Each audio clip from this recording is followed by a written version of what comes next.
Hey everyone! In this quick tutorial I will show you how to invest in cryptocurrency, specifically XRP on eToro step by step. First open the eToro app and log into your account, then you will get here. Next tap on the search bar and start typing XRP, select it, and now tap the trade button to start your purchase. Decide how much you would like to invest, and the cool thing is you can actually buy just a fraction of an XRP. You don't need to buy a whole one. You can also adjust a few settings.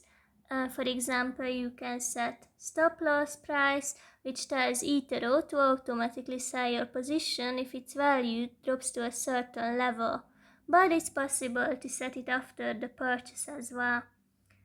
Under order type, you can pick market to buy immediately at the current price, or limit if you want to set a specific price.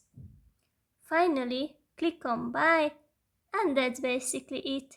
Go to your portfolio to check your investment by tapping on the pie chart. Please note that this video is for educational purposes only and is not financial or investment advice. Always do your research before making any investment decisions. Happy trading, and may the bull market be with you.